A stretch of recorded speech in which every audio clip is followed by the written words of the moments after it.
Director, Inspector General Roth, and Mr. Williamson, I thank you for your testimony.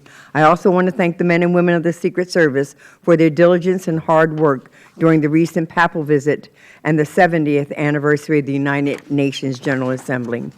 As a member of the Committee on Homeland Security and the Committee on Oversight and Government Reform, I am well aware of the gravity of the Secret Service's mission, particularly regarding its duty to protect the President, along with foreign dignitaries, and to oversee security at major events domestically and abroad.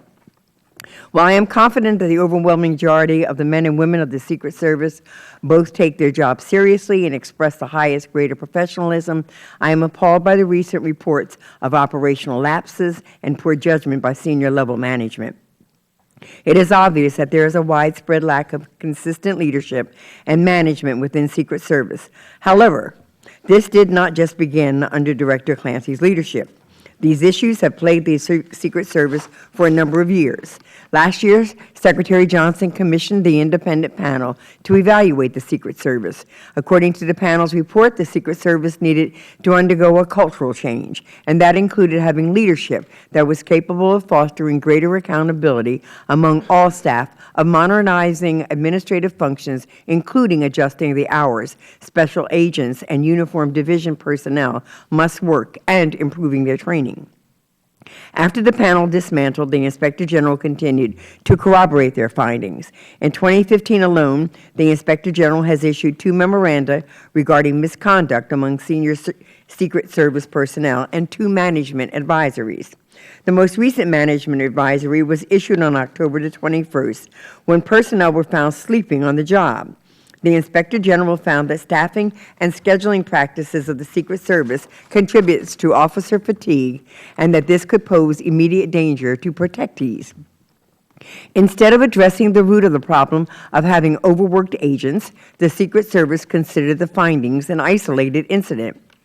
Furthermore, the Inspector General's most recent management advisory on improper database access at the Secret Service shows that the agency has a deeply rooted cultural problem that is not being addressed. The Inspector General found that over 40 agents improperly accessed the personnel records of a member of Congress through an antiquated database. According to the Inspector General's findings, Secret Service leadership, including the Director and the Deputy Director, did not recognize the severity of the situation and dismiss that data breach as a rumor. The Inspector General found that instead of dealing with this situation, the Director of the Secret Service discussed the improper database access with former directors at a luncheon. What is even far more glaring is the Inspector General found that the Assistant Director of Training, appointed by Director Clancy to manage and direct all aspects of personnel career development and operational capacity training for the agency, suggested that the information contained in this database be leaked to embarrass the Congressman. Mr. Chairman, while this incident is reprehensible, it is not beneficial for us to be here today to speak about it in isolation.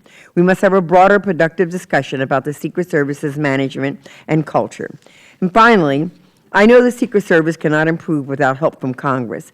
Therefore, I need to know from the Director what he needs from us to not only make the adequate changes for staffing, but also the technological advances for personal databases.